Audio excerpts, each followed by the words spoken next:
Hey Comets, I'm excited to share another new book with you today, another book from our foundation grant, and another great story to help you think about the world outside of Indiana and outside of our country. This one is called The Boy Who Grew a Forest, and it's a true story. It's written by Sophia Goles, illustrated by Kayla Heron, and we're reading it with permission from Sleeping Bear Press. The Boy Who Grew a Forest. In India, on a large river island, among farms and families hard at work, there lived a boy who loved trees.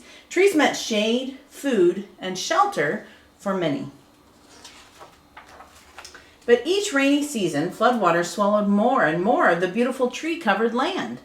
The boy's precious island was shrinking, eroding away with the rushing river, leaving empty sandbars behind. The boy witnessed animals stranded on those sandbars, their homes destroyed. He feared that if animals withered without trees, people would too. The boy shared his fears with the village. The elders explained that the only way to help animals was to create new homes for them. They gifted the boy with 20 bamboo saplings. Alone, he canoed down the muddy river. He wished he could cover all the land with trees, but a large sandbar nearby was a place to start. The land was too barren for animals, the shores too sandy for leafy trees. Would bamboo grow? The boy hoped. Determined, he began to plant, 1 shaft, 2, then 3. Every day, he watered the saplings by hand, sweat trickling down his face and chest. He built a watering system to help, and lugged heavy buckets from the river. His arms grew tired, his back sore.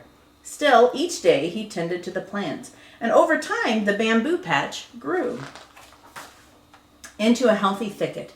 The boy was proud of his work, but he worried it wouldn't be enough to stop the swelling river or to provide shelter for animals. If he wanted more plants to grow, he would have to create a richer soil. The boy carried cow dung, earthworms, termites, and angry red ants that bit him on the journey to their new home. He brought seeds from neighboring villages, over trails, through brush, down the river. Each day he planted. As years passed and the boy grew, so did a forest. 10 acres, 20 acres, then 40. Wildlife returned for the first time in many years. Buffalo, one-horned rhinos, and snakes, gibbons, migratory birds, and elephants. The man's forest teemed with life and diversity. Not everyone was happy. Fear swept over the villages when tigers arrived, so the man planted more grasses to attract small animals that would keep the tigers happy in the forest. Elephants wandered into neighboring farms to feast on the crops, so the man planted more fruiting trees to help feed the hungry elephants.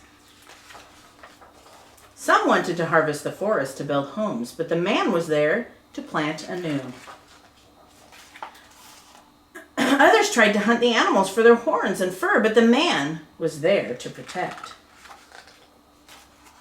Few thought the forest would last, but the man believed in its strength. Now, in India, on a large river island, among wildlife and trees as tall as buildings, there lives a man who has planted a forest.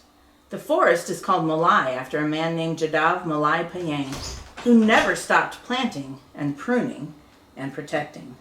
Only by growing plants, the earth will survive.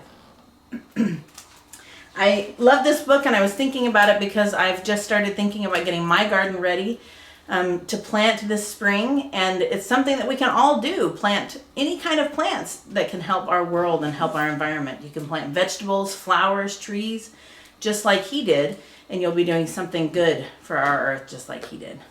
I'll see you guys next time.